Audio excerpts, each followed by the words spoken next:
Today we are celebrating Book Lovers Day, and we are highlighting a very special children's book. It's about delicious food and multicultural families, and it's called Fried Rice and Marinara. The book was written by NFL Network sportscaster Mike Yam, and Mike joins me live over Zoom. Good morning. Thanks for sharing your story with us. Cindy, I appreciate the invite on the show and the introduction. It's good to see you. You too. Now tell us about the story and how it relates to your own childhood.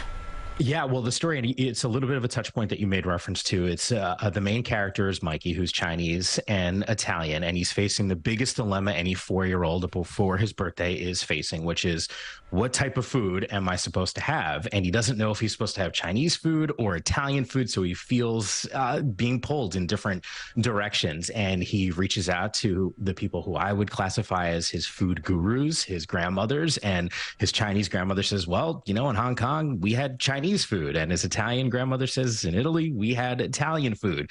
And he realizes that he can net out and basically combine both. I don't want to give away the story, but shockingly, he does combine the foods, and all the kids do love it. Now, Mike, you're an NFL Network anchor. So what inspired you to write a children's book?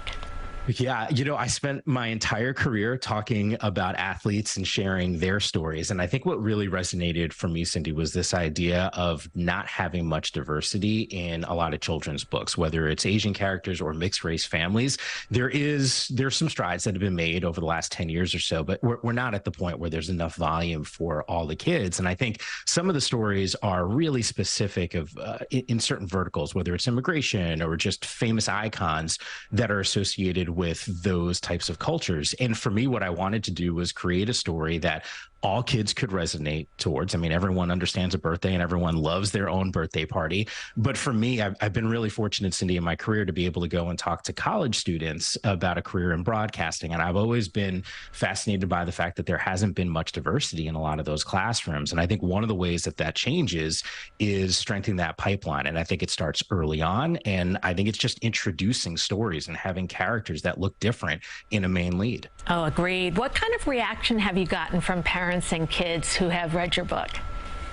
It's been really positive. A lot of the parents continue to say that their kids are asking about their own birthday parties, which in some instances might be months away, and talking about the food that's there. And I think what's kind of funny is it's been called like the birthday book. And for me, I didn't even think going into writing this that would be necessarily the case. But, you know, you just never know the scope and the thought process behind a lot of kids and how they think of things. And for me, Cindy, it's funny because when I was a kid, I was convinced that I was the only Chinese Italian person on the planet. So sometimes you forget how limited the scope is for a lot of children. So I think that is more of a case of why stories like this are really important.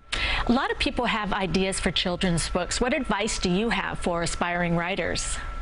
Cindy, the easiest part is the writing part and creating the idea. It's all the things that are surrounded with, you know, promoting the book and putting it out there. You know, if you're not one of the, you know, fortunate enough to be part of one of those large publishing companies, it can be a real challenge. But I think the biggest piece of advice that I can give any author is to make sure that the stories themselves are more of like the everyday thing. So if it's a diverse author who wants to write a story about their own culture, I would encourage them to focus in on just normal instances in their life. I think too often you see certain books about diversity that are for kids that once again aren't the scope of what the culture actually is, and they're just identifying bits and pieces. So to me, I think broadening the scope of the stories would be really, really valuable. Well, Mike Yam, I loved your book. It's really, really nice.